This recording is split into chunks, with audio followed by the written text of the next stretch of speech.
What do we really have control over in our lives? And what don't we?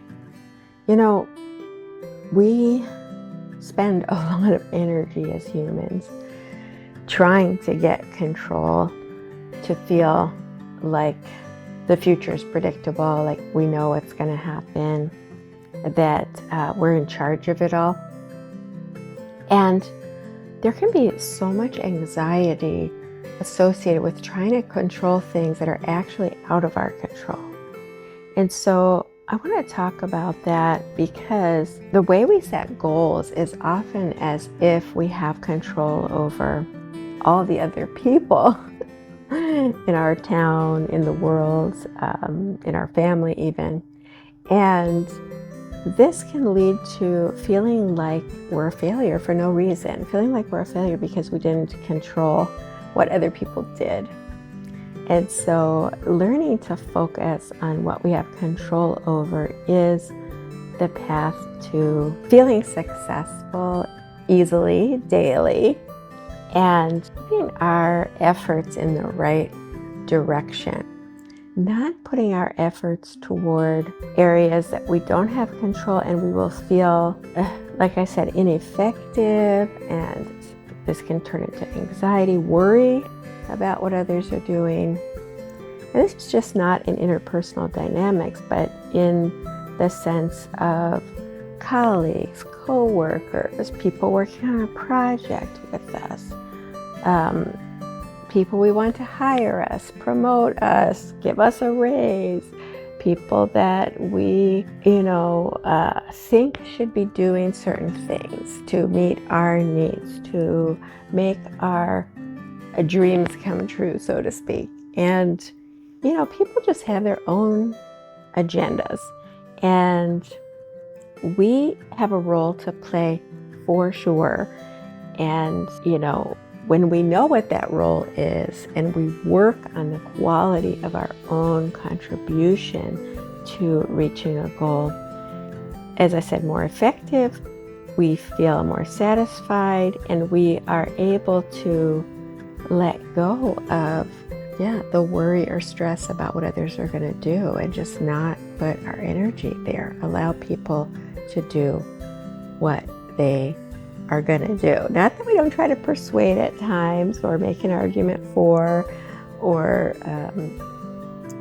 put our best foot forward with others towards an outcome that we'd like, but we don't try to force it or think that we have the ultimate say, if that makes sense. And the best examples I was thinking about this topic have to do with nature. And I was recently in Hawaii for the first time in a couple of years, back to my other home state. And surfing has always reminded me of this. People in Hawaii prepare to go out and surf on a good surf day. But every day, they can't say, every week on Saturday I'm going to go surfing, because that may not be the good surf day. And you do have people cutting out of work or school to catch that surf when it's good. And I think that's an example of like preparing, getting ready to go, and then waiting for nature to do what nature does. And sometimes nature disappoints. You make plans with a friend to go, get out there, and it's choppy. It's, cloudy, rainy, or it's too big, or it's too small, or it's not happening. So being able to meet nature at that sweet spot, preparing for that time when nature says, yes, clear, crystal clear waves, smooth, glassy as they call it, available.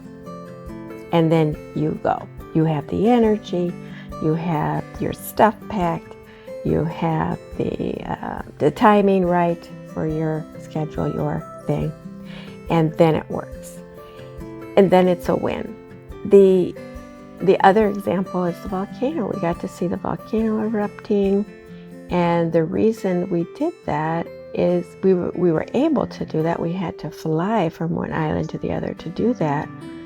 But my husband was watching every day. Is it going off first thing in the morning? Is it going off? Is it going off? And it was a Saturday, and I was thinking about Sunday be one of the last days that we could go before we left. And I thought, I'm going to cancel my meeting that I had planned ahead of time. And then 6 a.m. came, it was going off, and we responded. We did our part. We got the plane ticket, the rent-a-car, the Airbnb. We packed and we went.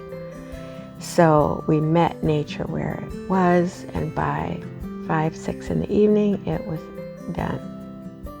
So these are examples of doing your part, but not thinking you can control, in this case, the part of nature, or in other goals you're setting, other people, institutions, agencies, circumstances.